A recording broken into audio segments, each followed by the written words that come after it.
danes zmaga proti tvojem bivšem klubu. Kako si doživel to tekmo? Pa nič kaj posebnega, no. Hvala Bogu, da smo zmagali in da sta ostali 2 točke doma. Drugače pa tekma bila zelo super in dobro smo odigrali in na koncu zmagali. Vodili ste že za 8 zadetkov, na koncu plus 4. Si pričakoval lažjo tekmo? Nisem pričakoval, moram priznati, da nisem pričakoval lažjo tekmo, ampak vem, ker sem bil lani v tem klubu, oni se ne predajo niti, ko dobijo 10 golov in smo vedeli, da bomo igrali do konca na vso moč. Sedaj nas čaka Šmartno, bi rekel malo presenečenje letošnje sezone v pozitivnem smislu.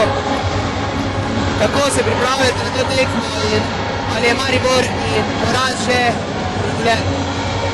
Pa nekako delno je preboljen ta poraz z Mariborom, ampak trebamo še vedno popraviti naše napake, ki jih delamo na tekmi. V Šmartno pa gremo